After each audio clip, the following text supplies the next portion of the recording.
నాకు తెలంగాణ అంటే పడదు, నాకు వీళ్ళంటే పడదు, వాళ్ళంటే పడదు. ఇన్ని సంవత్సరాలు 12 years కూర్చోబెట్టడం మేము ఒక చెరువుని కబ్జా చేసామంట. నాకేం పనిలేదా? మేము నిజంగా మీరన్నట్టుగా కబ్జా చేస్తే ఇల్లు తగలబెట్టారా? నాది వచ్చి మీరు ఉంచుతారా నన్ను?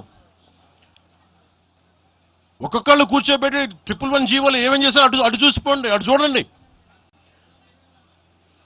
నిజంగా ఈ రోజున తెలంగాణ రాష్ట్ర ముఖ్యమంత్రి గారికి చెప్తున్నా, రేవంత్ రెడ్డి గారికి చెప్తున్నా,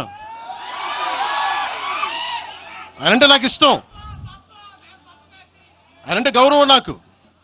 కానీ వారికే నేను చెప్తా ఉన్నా, తెలంగాణ ప్రభుత్వానికే చెప్తున్నా, పవన్ కళ్యాణ్ గనుక ఆ చెరువుని మీరు ఒక చెరువును ఆక్యుపై చేసుకున్నాడంటే సంతోషంగా చెప్తున్నా, ఈ రోజున తెలంగాణ ప్రభుత్వాన్ని రాసి ఇచ్చేస్తున్నారు. అలాగే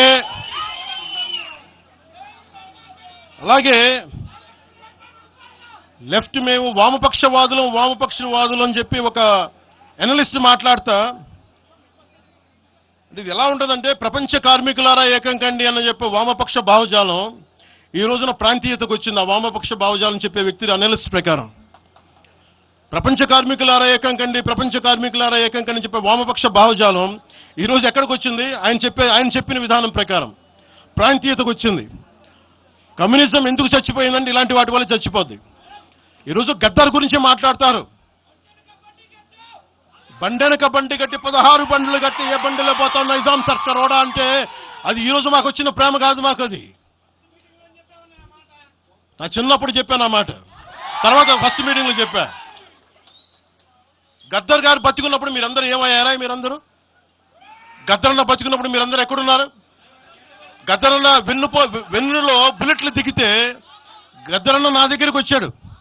ఒకటి అడిగాడు ఆఫీస్కి వచ్చి, మన జర్నలిస్ట్ కాలనీలో ఉండే జనసేన ఆఫీస్కి వచ్చి, అరే తమ్మి నాకు బుల్లెట్లు దిగినీరా, నాకు వెనకాల నన్ను స్వేచ్ఛగా రే అని పిలుచుకునే అంత చనువు మా ఇద్దరి మధ్య, నాకు బుల్లెట్లు దిగినీరా ఈ వెన్నులో, నడవాలంటే ఇబ్బందిగా ఉందిరా, నాకు కారులో పోవాలంటే ఆటోలో తిరగలేకపోతున్నా, ఒక అండంగా అడుగుతున్నా, హక్కుగా అడుగుతున్నా, బండి కొనివరా అంటే ఆయన ఒక 24 గంటలు 3 రోజుల్లోనో 2 రోజుల్లోనో బండి కొనిచ్చాను నేను ఆయనకి.